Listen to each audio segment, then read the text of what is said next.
Gracias. Bienvenidos de vuelta a Madre Paso a Paso, la universidad para ser mejores madres, mejores padres.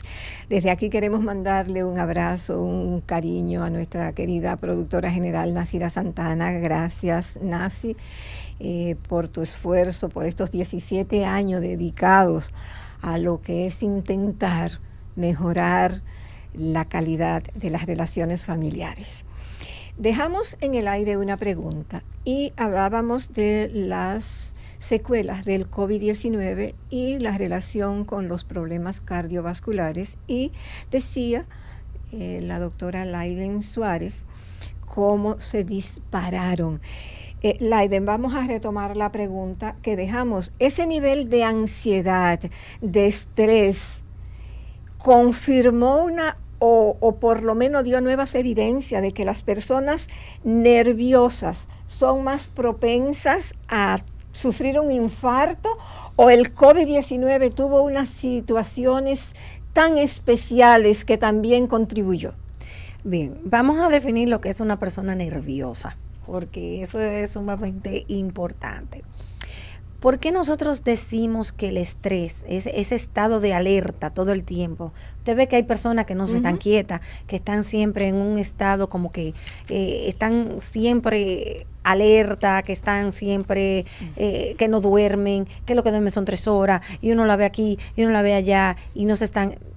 Eso, lo que le produce al cuerpo es una descarga adrenérgica, es decir, las hormonas o las sustancias que aceleran el corazón, que suben la presión, que causan vasoconstricción, que hacen una serie de procesos que en algunas circunstancias son normales. Vamos a decir, cuando usted está tiene un accidente y tiene que reaccionar rápido, pero estar en un estado así todo el tiempo, valga la redundancia, no es beneficioso, porque usted va a experimentar presión alta todo el tiempo, frecuencia cardíaca todo el tiempo, no se va a relajar, no va a tener un proceso de descanso, y entonces eso a la larga pues va a provocar todas estas cosas que hemos hablado. Usted va a presentar presión alta más temprano, usted va a presentar problemas de arritmia más temprano, usted va a engordar más porque son personas que comen más, porque están sumamente, el metabolismo se le acelera y comen muchísimo. Y eso no es beneficioso. Ahora bien, el COVID fue una situación que tomó al mundo de sorpresa.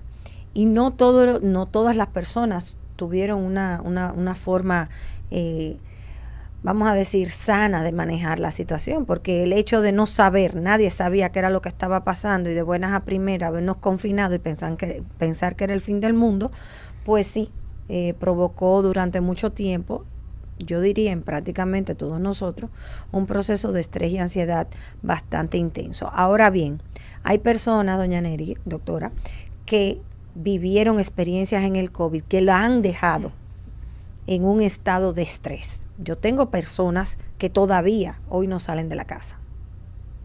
¿Por qué? Porque se le murieron 4 familiares, se le murieron 5 familiares, o tuvieron COVID y estuvieron admitidas en un intensivo, intubado.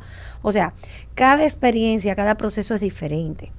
Pero lo que nosotros tenemos que tratar es, en el día a día, de manera muy particular, es manejar las circunstancias que nos provocan este estado de ansiedad y de alerta eterno. Si no podemos nosotros, entonces buscar profesionales como usted, como los terapeutas, como los psiquiatras, que nos permitan bajar un poquito ese acelere constante que tenemos.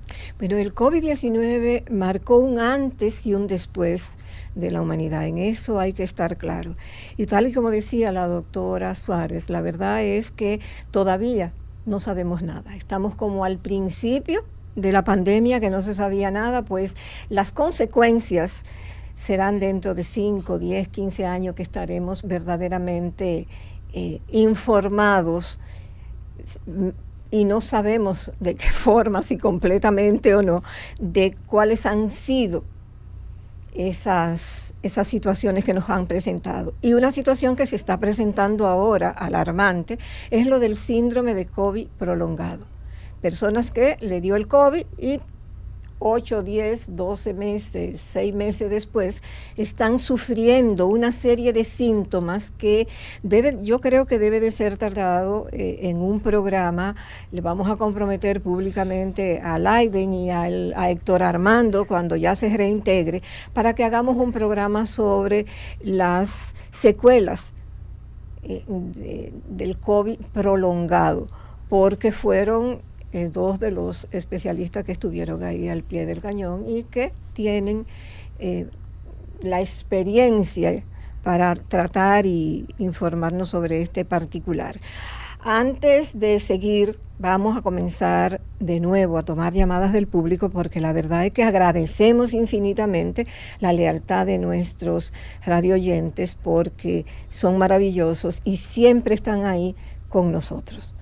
Buenos días, Madre Paso a Paso. Muchísimas gracias por llamarnos. ¿Su pregunta a la doctora Suárez? Sí, buenos días. Y yo quisiera preguntarle a la doctora cuál es la función del cateterismo en el manejo del infarto, por favor. Excelente pregunta, Laiden.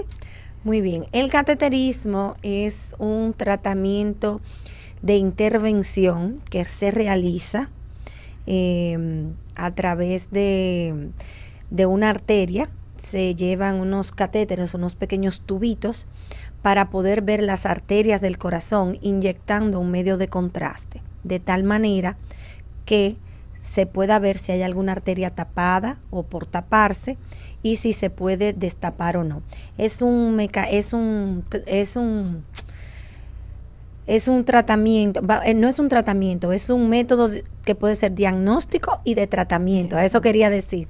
Es un procedimiento que puede ser diagnóstico o puede ser de tratamiento. Cuando un paciente llega, por ejemplo, con un dolor precordial muy sugestivo de infarto al miocardio, a los servicios como por ejemplo al Instituto Dominicano de Cardiología, donde también estamos prestando los servicios, o al equipo de medicina cardiovascular asociada en el Centro Médico Moderno, y el paciente es llevado al laboratorio, pues se le puede hacer un diagnóstico y se puede destapar la arteria.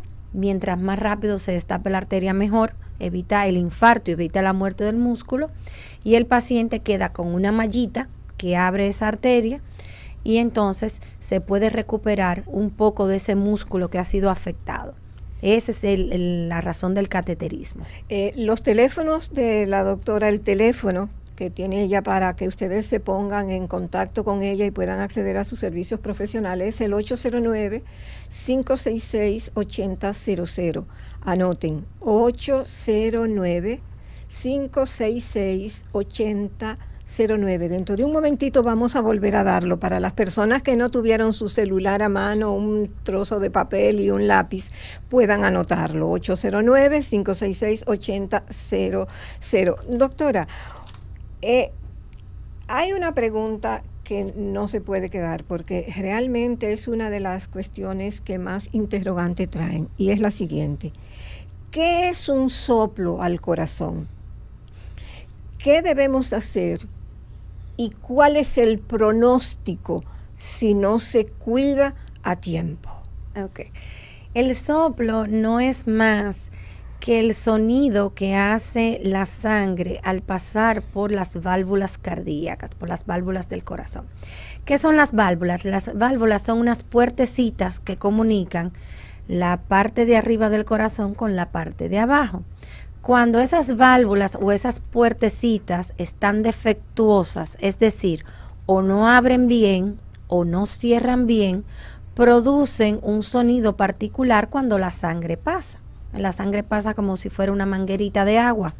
Cuando usted le pone el dedo a una manguera de agua, va a sonar, pero si usted deja el agua fluir sola sin ponerle el dedito, pues no hace ningún tipo de sonido. A eso se le llama soplo. Y el soplo tiene distintas connotaciones. Puede ir desde un proceso fisiológico, sobre todo, por ejemplo, en los niños, cuando uno le escucha el sonido del corazón a los niños con el estetoscopio, con lo que nosotros usamos para escuchar el corazón. A veces los niños tienen un soplito que se llama soplo funcional o soplo normal. ¿Por qué? Porque todavía hay procesos de desarrollo del corazón que no se han completado. Mientras más chiquito el niño, más puede soplar. Y a veces yo tengo papás que me dicen, no, porque a él le diagnosticaron un soplo cuando nació. Ok, fantástico. ¿Cómo va? porque hay valvulitas que todavía no se han terminado de desarrollar y se desarrollan con el tiempo. Ahora bien, lo que no es normal es un soplo en una persona adulta. Entonces ahí sí hay que poner atención, y por eso es, si usted tuvo un soplo de pequeño y no se ha vuelto a chequear, chequéese, porque hay cosas que se resuelven a medida que avanza el tiempo, y aunque usted no se sienta nada, chequéese. Entonces uno decide qué tipo de exámenes va a hacer para revisar esas válvulas. No todos los soplos se operan, pero todos los soplos se siguen. Hay que darle seguimiento. Eso es importante, y sobre todo, dos cosas. No automedicarse, no porque a mi vecina le fue bien con un medicamento, yo voy a usar las 2 o 3 pastillas o inyección que a ella le sobró, y busque ayuda profesional, porque la medicina preventiva es la mejor medicina. Vamos a tomar llamadas del público, doctora. Buenos días, Madre Paso a Paso, su pregunta a la doctora, sí, por buenos favor. Buenos días. Doctora, yo le quiero preguntar una inquietud. A ver, ¿qué tiene que ver la vacuna del COVID con los infartos que le está dando a la persona? Porque yo veo ahora como que es mucho infarto a la persona joven. Por ejemplo, yo me puse la vacuna y yo no sufría de nada. Y yo tengo unos dolores que yo misma, yo no los soporto. Y es después de la vacuna. Y eso no es, porque hay gente que dice que eso es, que uno, eso como que eso es como mental. No, yo no sufría de nada. Y después de la vacuna, yo tengo un dolor insoportable en el cuerpo. Bien. Muchas personas me han preguntado lo mismo, que si la vacuna. Ya está demostrado que las vacunas no provocan ningún tipo de condición. Ahora bien, hay que ver si usted tuvo COVID o si tuvo un COVID asintomático. Vuelvo y repito, todavía las secuelas del COVID en sentido general no se conocen. La estamos viendo a medida que va pasando el tiempo. Jamás voy a decir que no se vacunen, al contrario. Ojalá no tengamos que poner 20 dosis, porque eso ha permitido que estemos aquí ahora sin mascarilla, eso ha permitido que volvamos a una vida pseudo normal o casi normal, pero no. Hay cosas que han coincidido con el COVID y las personas le achacan todo al COVID. Y vuelvo y repito, ese periodo que estuvimos en una inercia, un cambio de estilo de vida abrupto, pues ha dado al traste de que el desarrollo de ciertas condiciones se aceleren o aparezcan. Y ha sido coincidencia, muchas veces hubo una persona que le dio varicela y se le achacó la vacuna del COVID. Usted no, fue coincidencia que le dio varicela. Entonces, tenemos que ser muy objetivos, no todo se le puede achacar a la vacuna del COVID. Lo ideal sería que usted se chequee, quizá ya usted está en una edad donde comiencen a aparecer ciertas circunstancias y haya coincidido con la vacuna. Siempre es bueno revisar. Hay muchos mitos y muchas verdades a nivel popular. Una de las cosas que a mí me llamó mucho la atención cuando estaba haciendo la investigación para el programa es lo siguiente. ¿Es cierto que en verano hay más riesgo de sufrir infartos? ¿Es un mito o una verdad? Dependiendo de donde uno viva. Cuando yo estuve viviendo en Canadá era en invierno. ¿Por qué? Porque las personas mayores, usted sabe que Canadá tiene una alta población de personas mayores, salían a palear nieve. Uh-huh. Y en el paleo de la nieve, pues haciendo ese esfuerzo, pues tenían muchos infartos. Entonces el invierno eso era el detonante, eso era terrible en las salas de hemodinamia. Con nosotros en el verano, ¿qué pasa en el verano? Muchas vacaciones, mucho alcohol, mucha comida, mucho calor, mucho pique. Entonces hay relación estacional con el desarrollo de enfermedades cardiovasculares y con la presencia de infarto. Vamos a tomar la última llamada del público porque el tiempito que nos queda es para esta pregunta y luego para que la doctora nos dé sus recomendaciones. Buenos días, Madre Paso a Paso. Su pregunta a la doctora Laiden Suárez. Buenas tardes, doctora. Yo quisiera saber con qué frecuencia uno debe ir al doctor a chequearse para poder prevenir un episodio como un accidente cardiovascular o, por ejemplo, un infarto. Excelente pregunta, doctora. Eso depende del riesgo cardiovascular que usted tenga. Por eso insisto mucho. Vaya a su cardiólogo. No es lo mismo que vaya una persona de 20 años al cardiólogo a que vaya una persona de 60 años que sea hipertensa, diabética. Es un paciente que yo me siento con el paciente, le hago una evaluación, o los profesionales de la salud hagan una evaluación, se sienten con el paciente y digan, mira, ¿sabes qué? Tú estás bien, nosotros nos podemos ver una vez al año. Ahora, si es un paciente que yo tengo que ponerle tratamiento y darle seguimiento por algunas cuestiones, yo puedo ver al paciente cada 4, cada 6 o cada 12 meses. Señores, se nos queda un minuto. Queremos agradecer infinitamente a todo ese público. Repetimos el teléfono de la doctora, 809-566-8000, 809-566-8000 en MedicalNet B. Laiden, por favor, tus recomendaciones. Bueno, además está decir que han sido tocadas en el programa y lo principal, yo creo, doctora, que es la conversación con el profesional de la salud. Vaya con su médico, calcule su riesgo cardiovascular, haga una vida un poco más sana, tenga esa discusión con su profesional, decida qué es lo mejor para usted y como siempre me declaro a la orden de cada uno de los televidentes y teleoyentes. Gracias, muchísimas gracias a la doctora Laiden Suárez y a ustedes, porque todos los días de lunes a viernes de 11 a 12 están aquí en Madre Paso a Paso.